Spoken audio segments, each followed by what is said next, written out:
Hello YouTube, Crazy Clock Ben here, and it's finally time! Doctor Who Series 8!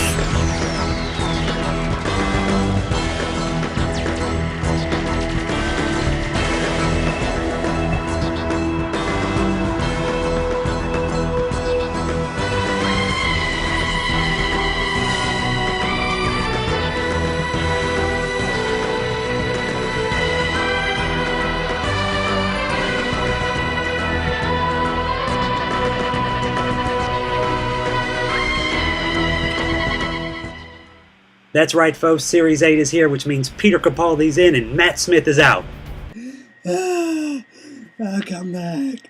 I feel like that clip was a little bit embarrassing. I don't want to talk about it. Now before we get down to business, I have to let all of you know that this review will contain spoilers. Spoilers! For this review, we'll be focusing on 3 points. Story, supporting cast, and of course the man, the doctor himself, Peter Capaldi. We'll melt him with acid. Of course not. What's wrong with you? Easy mistake. Now let's get down to the story. And let me tell you, it is epic. It's chock full of character building, comedy, fight scenes, even a dinosaur in London. I feel like I've seen that before. Nah.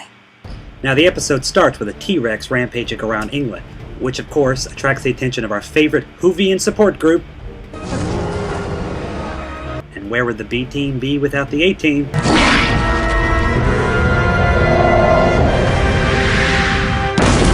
Not their most elegant entrance. I don't want to talk about it. What follows next is the usual Whovian craziness, as Peter Capaldi tries to recover from his post-Generation mania. And I gotta tell you, as freakouts go, this is pretty impressive. Why do you keep talking like that? What's gone wrong with your accent? Why do you... Nothing's wrong with her accent.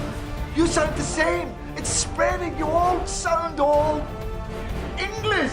Eventually, we calm him down enough so we can indulge in some dinosaur character building.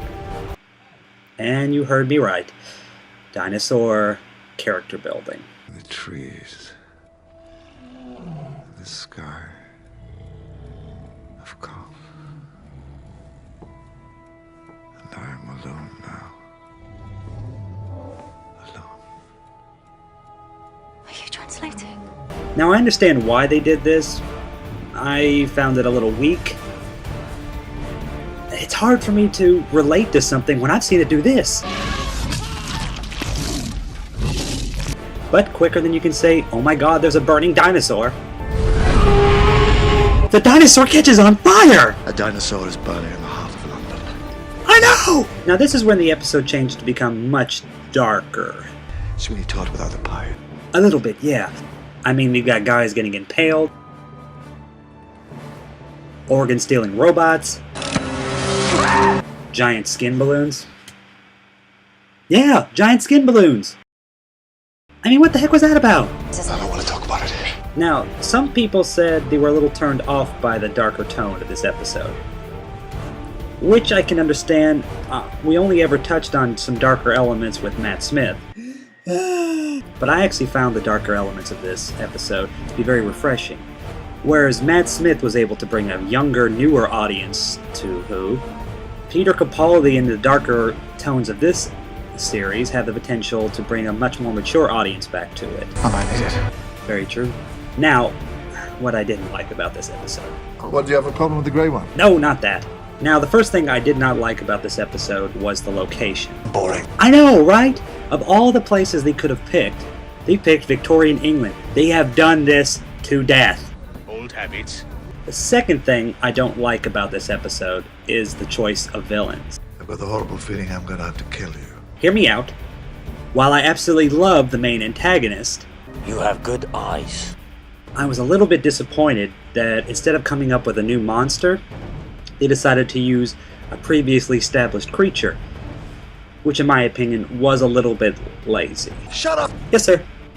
Now, I won't spend too much time talking about this, because these characters we kind of already know. I mean, Vastra is smart but condescending. People are apes.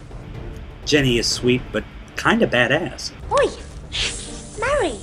And Strax is basic comic relief. May I take your coat? Not wearing a coat. What's all that? Clothes. May I take your clothes? Now, I've heard that these characters really didn't need to be in this episode. Pudding brains. And I can see their point.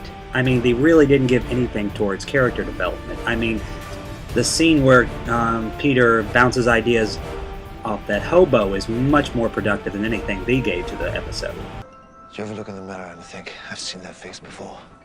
Yes. Really? When? Well, every time I look in the mirror.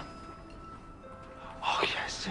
Fair enough. But I happen to love these characters so much that to anybody who says these should not have been this episode, I just have to say, Shush. Now, Clara. I have never liked Clara. And in this episode, it was kind of the same up until this point. Marcus Aurelius, Roman Emperor, last of the five good and stoic philosophers, and the only pin-up I ever had on my wall when I was 15, the only one I ever had. I'm not sure who you think you're talking to right now, Madam Bastard, but I have never had the slightest interest in pretty young men, and for the record, if there was anybody who could flirt with a mountain range, she's probably standing in front of you right now. Just because my pretty face has turned your head, do not assume that I am so easily distracted. Gives me chills. Now, Clara has some major character development in this episode, almost as much as the Doctor himself. I don't want you to change. She went from being a carefree girl who was completely enamored with the Doctor to a young woman who could stand by herself, which is pretty impressive. It's times like this I miss Amy. I especially love when she went head-to-head with the bad guy. Even scared and alone, she managed to pull a win. 5'1" and crying. You never stood a chance. Couldn't have said it better myself. And now we come to number 3, the main man himself, Peter Capaldi. What do you think? I say good sir. I love this guy! Just an expression, don't get any ideas. This guy had some big shoes to fill after Matt Smith, but he really stepped up to the plate. Which is not strictly relevant. You're much too modest, sir. Peter Capaldi definitely showed that he deserved to be the Doctor. From the crazy post-regeneration Doctor. These are attack eyebrows. You could take bottle tops off with these. They are mighty eyebrows indeed, sir. They're cross. They're crosser than the rest of my face. They're independently cross. They probably want to seed from the rest of my face and set up their own independent state of eyebrows. That's Scot. I am Scottish and I've gone Scottish. To the battle-ready metaphor-slinging Doctor. You are a broom. Question. You take a broom, you replace the handle. And then later, you replace the brush. And you do that over and over again. Is it still the same broom? Answer? No, of course it isn't. But So many people were worried that he was going to be playing an older Doctor, and it was always going to be difficult considering the fan base Matt Smith had. You can't see me, can you? You look at me and you can't see me. But, while Matt Smith proved that he definitely deserves to be the 11th Doctor, in my opinion, Peter Capaldi has definitely proven that he deserves to be the 12th. And that's my Series 8 Episode 1 review. If you liked it and agreed with my opinion, give a subscribe, maybe even a like. If you didn't, leave a comment. Let's talk about it. It's the cool thing about YouTube. Everybody can have their own opinion. I'm Crazy Clockman, and I'll see you guys next week.